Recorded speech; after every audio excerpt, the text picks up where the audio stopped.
Once again, we're here at Performance Medicine in Kingsport along with Dr. Tom Rogers, and you have a very special guest that you brought along for us today, don't you? I'm excited today to introduce Bob Miller. Actually, how I met him was by my own volition. I saw his picture in the paper a couple weeks ago in the Times News, and here was this 96-year-old man climbing a cargo net to the top of a zip line. A 28-foot tall cargo. 28-foot tall cargo net, zip line down, and I saw his story at 96 years old, and I read about his hiking exploits, and I said, I just have to meet this guy. So there we are. 96 years old, almost to a century.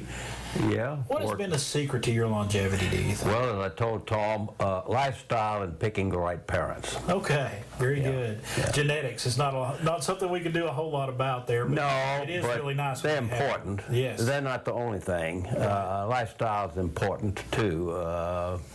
I've never smoked, and I drink a few glasses of wine, but that's about it. Well, there's benefits in wine. Oh, there is, particularly. I was visiting up in near Stanton, Virginia, the other day, and there's a place up there, a winery in a town called Crozet, C-R-O-Z-E-T, near Charlottesville. Right. And they put out a rosé wine, and so put a C in front of it, and they called it Crozet, which I thought was pretty clever.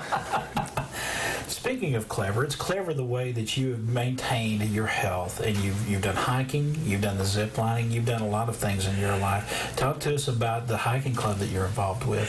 Well, I've been a member of the Eastman Hiking Club for many years, and on a couple of occasions, they've sponsored overseas trips. Okay. And we've been on, in fact, the first time I went overseas was to Switzerland, and we did a 2-week hiking and sightseeing trip. And then a few years later, we did a similar trip to Great Britain. And during that trip, we climbed the highest mountain in England, which is Scafell Pike. It's only about 3,700 feet, but we started at essential sea level, so it was pretty challenging. And then we went up to Scotland, and we climbed Ben Nevis, which is the tallest in all of Great Britain. It's 4,400 feet, and again, we started pretty near sea level. And interestingly enough, we did that on June 30th, and we encountered a raging snowstorm on top. We stayed about 10 minutes and came down. But you were talking to me earlier, too, and I think the doctor will agree with me here. You were talking about being mentally healthy, physically healthy, go hand in hand, and you're doing that. Well, I think you do. It's not only physical health, but you've got to be involved in your community and in various things. I'm involved in the Lions Club. I'm a past district governor. I've been involved in churches. As I told him, if I make it until the end of October, I will have been singing in the church choir for 80 years. That may be a Guinness World Record. I don't know how I could prove it. We need to check on that. Yeah. 80 years. And doctor, you see a success story like Mr. Miller here. He's lived a very full life, and that's what you want for your patients as well. Exactly. Bob's almost 97 years old, and he's hiking. He's doing zip lines. It just proves that you can do that through a great lifestyle. Right. I mean, he walks every day. The day I met him for breakfast, he'd already walked 4 miles on the Greenbelt, and he's just an example that I've never seen before of the epitome of health at an older age. I mean, he's going to go for a long time.